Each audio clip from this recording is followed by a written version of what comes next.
Awesome. Well, let's get into it. So, welcome, Dr. Avena, to Munk Pack's Instagram. I'm really excited to kick off our new Instagram live series with you. As the series is brand new for us, I just wanted to first give a little bit of an intro. So each month we'll be having a new chat with Dr. Avena here and tackling a different topic about how sugar can impact your health and just kind of basic education and some further deep dives into how sugar is really affecting our daily lives in ways that we might not all be aware of. So really important topics, as most of you know by now, I think, but if not, Munk Pack was created to help you snack back against sugar by creating wildly delicious 1 gram sugar snacks that satisfy your sweet tooth without spiking your blood sugar. So for us, it's something, sugar is a really important topic that we feel really passionate about. It's what our mission is focused on. So partnering with Dr. Avena is a really natural fit that we're really excited. We have some blog posts from her on our site that are going to be coming out each month. We have some fun social partnerships, and Instagram Lives are supporting all of this. So let's get into it. Nicole, do you want to give everyone a brief intro into yourself first? Yeah, absolutely. So my name's Dr. Nicole Avena. I am a neuroscientist, and I have a really keen interest in understanding how nutrition affects the brain. And so my laboratory has been doing research on specifically how sugar affects not only our brain, but also our health and just general well-being. And we've been studying that for quite some time. And I'm really just passionate about, helping people to better understand what's going on with our food environment so that they can make better choices to help themselves really just optimize their health. Yeah, it can definitely be overwhelming. And I know that you break this all down really easily in your book, which is super helpful, and I've really enjoyed reading it.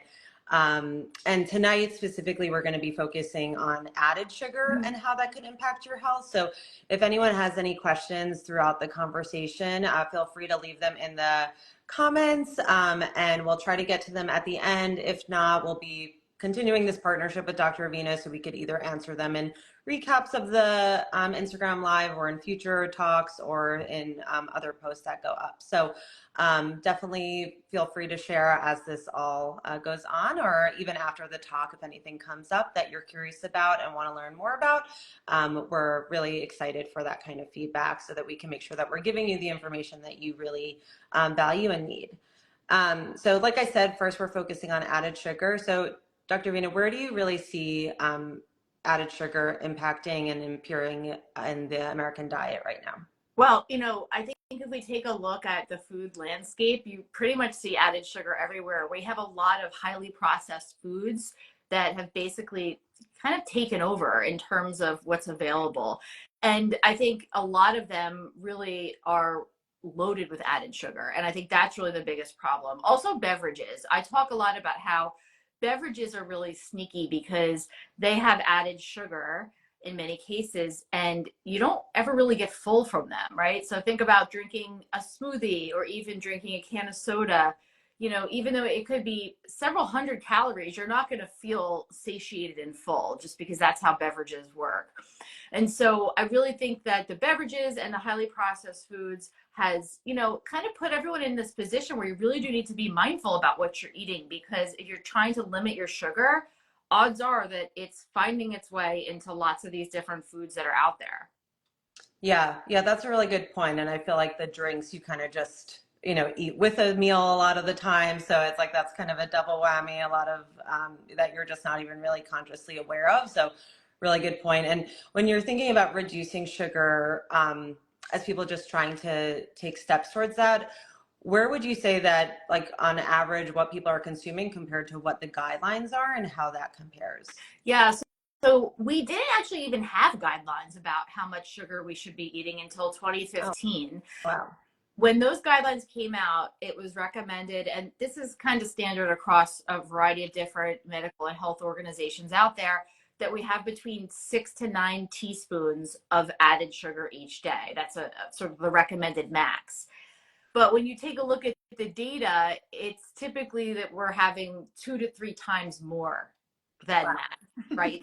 The average American consumes more like 17 or 18 teaspoons of added sugar each day. So we're really right off the bat most of us are consuming more sugar than we should be. And I think that's, a big challenge. And a lot of it is because people are unaware of where the sugars are located. They're not sure of, the names of the different types of added sugars that are out there.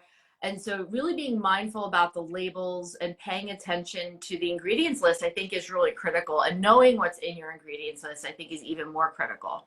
Yeah, I would definitely agree.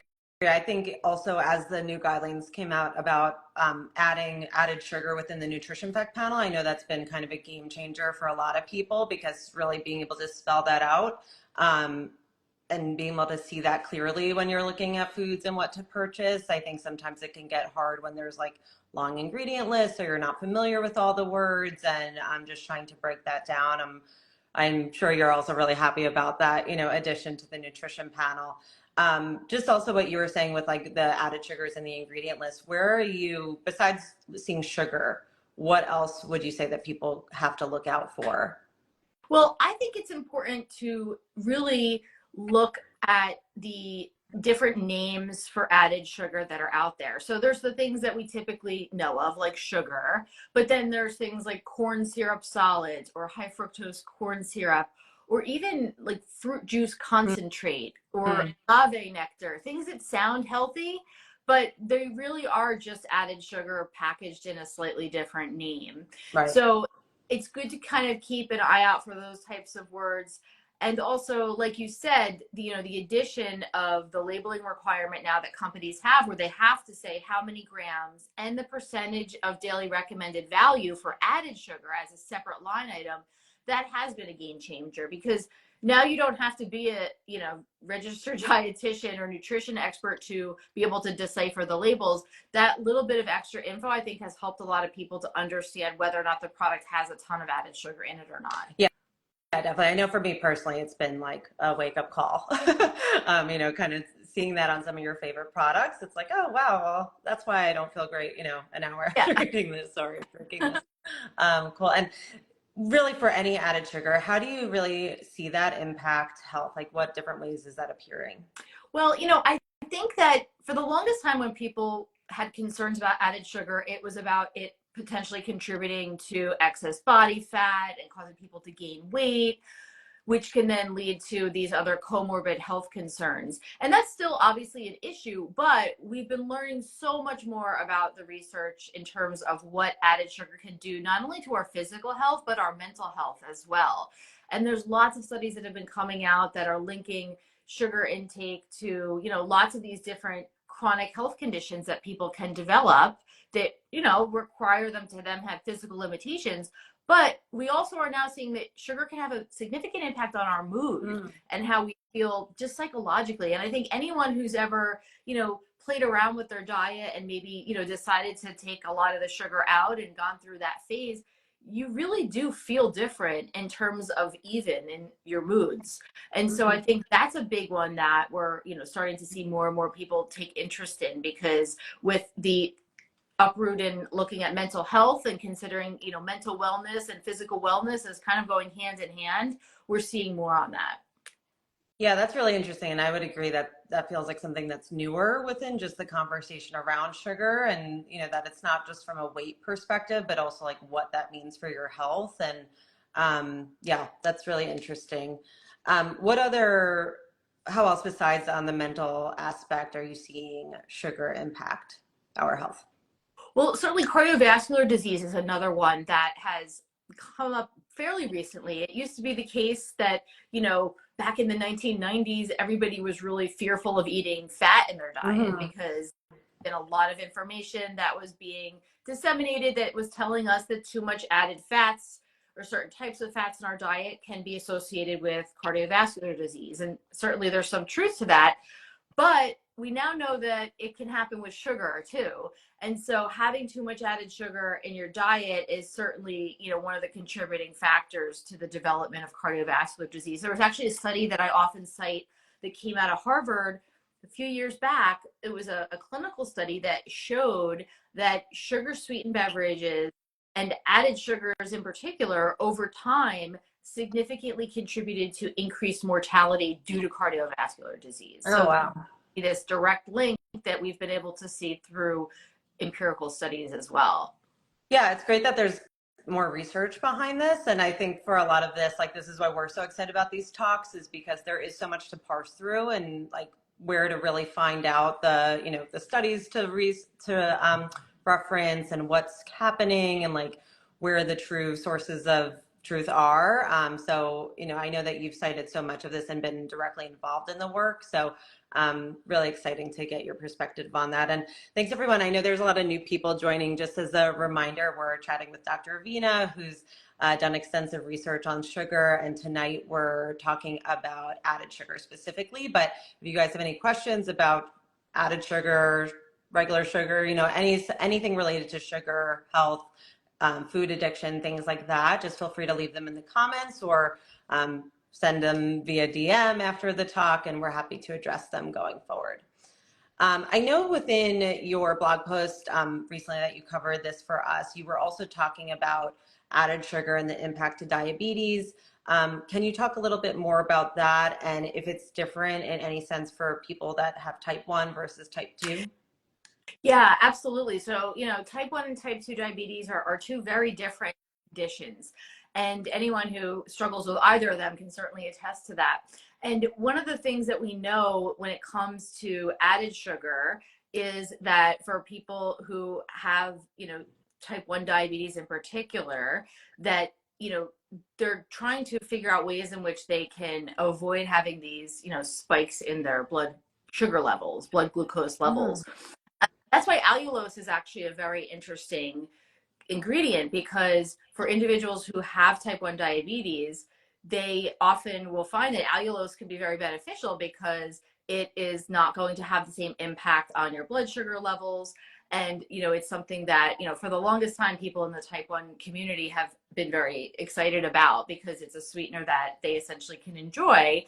And so one of the things that when people have type 2 diabetes that seems to be more of a concern is really figuring out how to, again, manage those blood sugar spikes, but also figure out ways in which they can really reduce their reliance on the added sugars. And I think that for a lot of people who, you know, are recently diagnosed with type 2 diabetes, they find that they often have to really reevaluate some of the food choices that they're making and make some different types of swaps and replacements so that they can still enjoy the foods that they want, but not have all that added sugar, because that's what's really causing the dysregulation of their blood sugar and of ultimately their insulin levels. Yeah, yeah, that's a helpful breakdown. And I mean, I know, well, we personally love allulose, but it's really an amazing ingredient because you get a lot of that taste that you love and that sweetness that you love. And I think for a lot of people, it's that compromise that is the hardest thing for them to break, where it's like they feel like they have to lose the foods that they love, or like completely ignore their sweetness cravings. And that is such a hard, you know, switch to make, especially if it's something that you were just diagnosed with or just trying to tackle. So yeah, it's, you know, it's really amazing that these sorts of ingredients are becoming more and more popular, and that just making this process a little bit easier for people. Yeah, absolutely. One other thing that I've been hearing a little bit more about recently, which I wanted to get your opinion on, was the connection between added sugar and gut health. And I feel like that's similar to kind of on the mental aspect, things that are more so appearing in the news rather than some of the older studies that we've seen. Can you tell us more about how the connection between added sugar and gut health? Yeah, absolutely. So, you know, sugar is a fuel, and in our gut, it helps basically to serve as a fuel or food for the bacteria that are in our gut. And sometimes those are good bacteria, but sometimes they're bad bacteria. And so inevitably we end up, you know, feeding a lot of the bad bacteria when we have a lot of added sugar.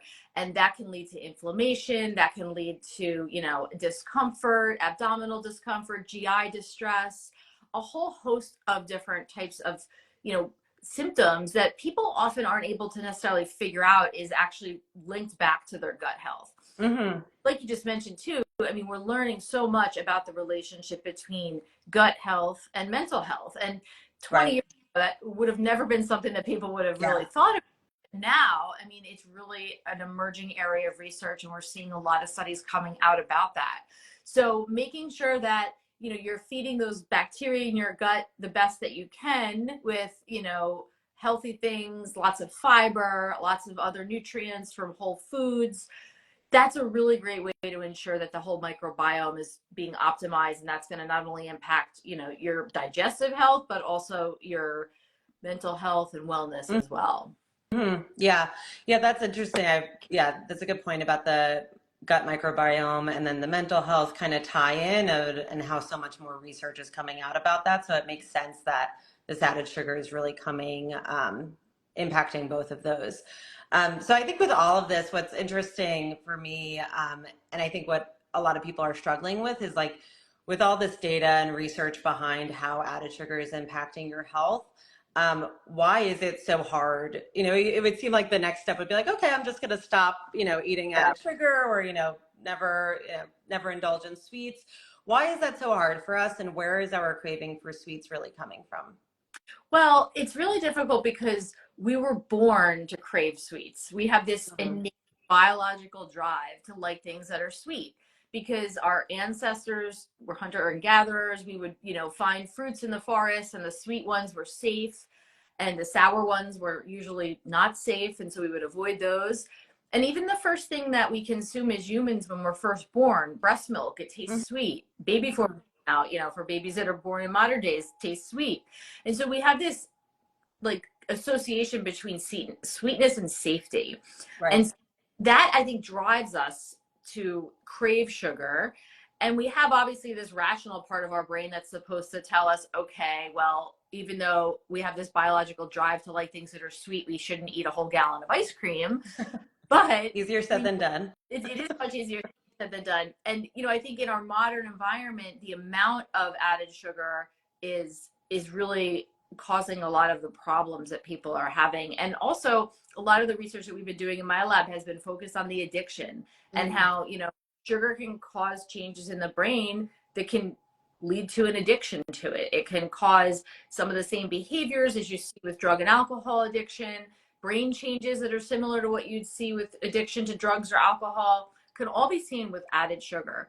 And so I think that those two things together, are sort of innate desire for it, coupled with this addiction that can emerge due to the amounts of it that we seem to be consuming, is really what drives people into this situation where it's hard to cut back. It's hard to give it up. Right. Right. It's not as easy as just saying like, oh, I'm not going to do this when you're actually dealing with an addictive property. And like, it's not just willpower at that point. It's actually biology. And yeah, it's a lot like up against that you're up against. And I think that's just something I feel like within society, we're not always really thinking or accepting necessarily, where it's like, oh, you just have to make this easy switch, but not necessarily taking into account what's actually going on because of the research that you're doing and referencing. So despite that though, for people that are trying to reduce their added sugar intake, what would you say are kind of the first steps that should be taken that you would recommend that you've seen success with? Yeah. So very first one I think is just identify the sources. So many Mm-hmm. people are not aware that, you know, their condiments, the ketchup can contain added sugar, the tomato sauce that they put on their pasta can contain added sugar, that the frozen pizza that they're popping in the microwave can contain added sugar. So Right.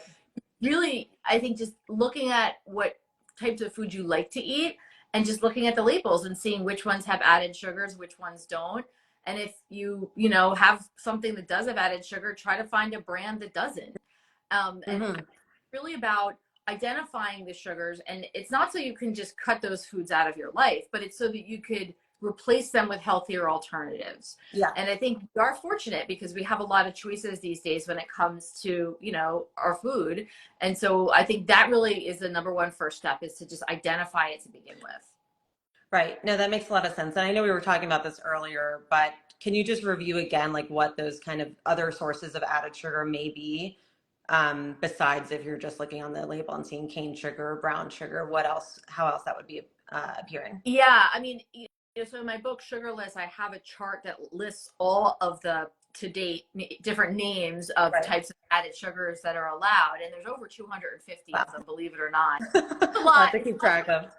So I'm not suggesting we memorize it, but it's to familiarize yourself. So anything that obviously has the word sugar after it is going to be an added sugar. But you also want to be mindful of things like anything that has a concentrate or anything that, you know, kind of sounds healthy, I think you have to be a little bit skeptical.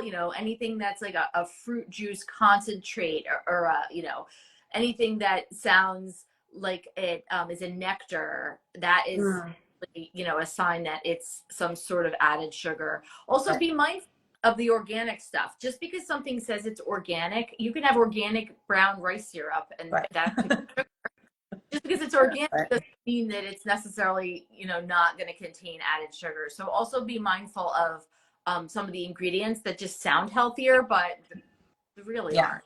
Yeah, there's so many buzzwords Yeah. that unfortunately are not always the most telling. But that's great advice. And would you say that, I mean, do you see success with people trying to quit sugar cold turkey, or what would be your recommended process for that? I think it varies. I've seen that by and large, the cold turkey approach is really tough. And I'm not saying people can't do it. People have done it, and, kudos to them. But I think the average person has kind of tried to do that many times, and they end up failing. And I think a approach where you're kind of more slowly making changes that you can stick with, that you can implement your daily routine, is a better strategy. And, you're doing a harm reduction approach essentially when you do something like that. And that's what I talk about in my book Sugarless, is, really just kind of taking it step by step, starting off maybe with your beverages, and figure out, okay, well, how can I change my beverages to, maybe not have as much added sugar, or if they Hmm. have added sugar, what can I swap them out with so that I have no added sugar, and go from there. And then once you kind of have that mastered, then you can maybe move on to breakfast or move on to your snacks, and really just systematically go through what you like to eat and make those edits, make the changes so that Right. you can enjoy it, but it's just going to have less added sugar. Right. It doesn't have to be an all or nothing approach, which can definitely feel overwhelming. And I think that's where a lot of people get stuck, where it's like, I have to make this major change. And you start to run into, like, I would say, even relapsing. I mean, it's speaking more to the addiction, where it's like, if I can't have anything, then it feels very Right. restrictive. And then I think people also feel bad about themselves if they, Yeah. decide, okay, I feel like having a giant piece of birthday cake today for my Right. dog's birthday, whatever it might be. Yeah. That's okay. But, if you allow yourself that flexibility, Right. then it's more forgiving. It's better. I really do think it's better for people to do it in that way. Yeah, I think that's such a positive and like refreshing idea of just this, you don't have to feel bad about yourself, and progress, not perfection, I guess. Right. Yeah, I think that's really important for people to keep in mind, so that it's not so scary, really. Well, I know we covered a lot today, and I know we're running close to time, so thank you so much for all this information. Just to wrap up, if there were like 3 things that you really wanted people to take away from this talk today about added sugar, what would you say that those would be? I know there's so much information out there, but just trying to refine it down a little bit. All right. So I would say, if I had to pick 3 things, the first would be know where your sugars are. Look at those labels, understand what they mean so that you can identify them. The second thing would be what you said. I'm going to steal this from you, Alyssa. Focus on progress, not perfection. Any step in the right direction is a step that's a positive step. And so Hmm. keep that.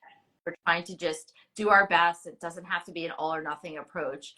And then the last thing would be to really identify a plan. I think that, when you're going to a restaurant, you're going over to people's homes, you're doing whatever you're doing, always have a plan in terms of what you're going to have to eat, so that you can then not be put in a situation where you're having to make this like snap judgment, rush decision. Because Right. often when you do that, they end up just kind of defaulting to the thing that, like, looks the most delicious, and it might not be the best choice that they want to make. Right. So give that buffer to let yourself have time to prepare and, make a plan. No, that's a great point. I mean, planning is always always helpful to just get ahead of it. Well, this was super informative. I appreciate you taking the time. Thank you to everyone who joined. I'm really excited to see all the comments and the positive feedback here. So again, if anyone has comments, leave them here. Send us a DM, send us an email. We're happy to address everything. But look forward. We'll start promoting the next month's Instagram Live soon. It will be here before we know it. And we'll start talking about what topic will be there. But again, if there's anything else that you want to know, we're happy to adjust and really be giving you the information that you want. So thank you to everyone. Thanks, Nicole. It was great chatting with you. And we'll see you all soon. Thanks. Bye, everyone. Bye.